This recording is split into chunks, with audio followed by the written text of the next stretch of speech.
اگه سیب زمینی رو اینجوری بپزی، عمرن روش‌های دیگر رو امتحان کنید. نیم کیلو سیب زمینی رو پوست بگیرید و قاچ کنید. داخل قابلمه منتقل کنید و روش آب جوش بریزید.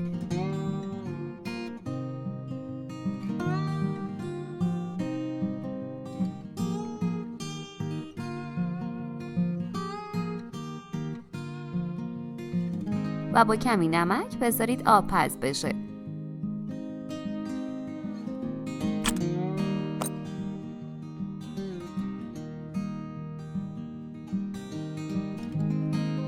سیب زمینی ها رو با گوشت کوب پوره کنید.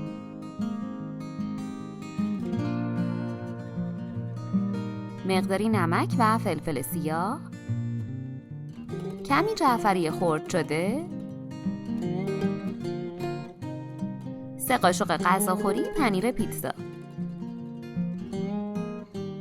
3 قاشق غذاخوری آرد گندم یا آرد سوخاری و 1 دونه تخم مرغ اضافه و خوب با هم ترکیب کنید.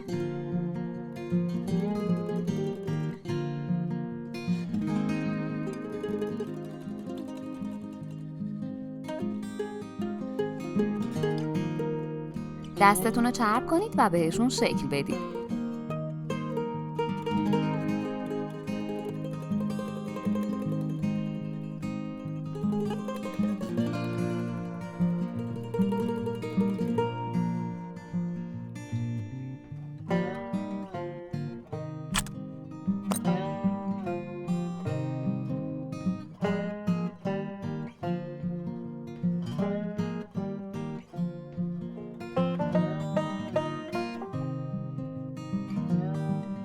در آخر هم داخل روغن فراوون و داغ سرخ کنید.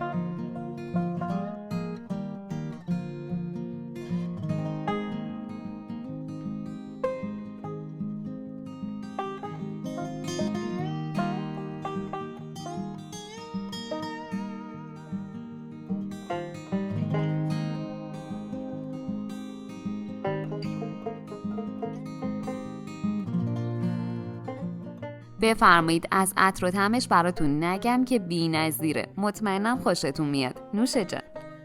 لطفاً برای حمایت از ما لایک و سابسکرایب رو فراموش نکنید.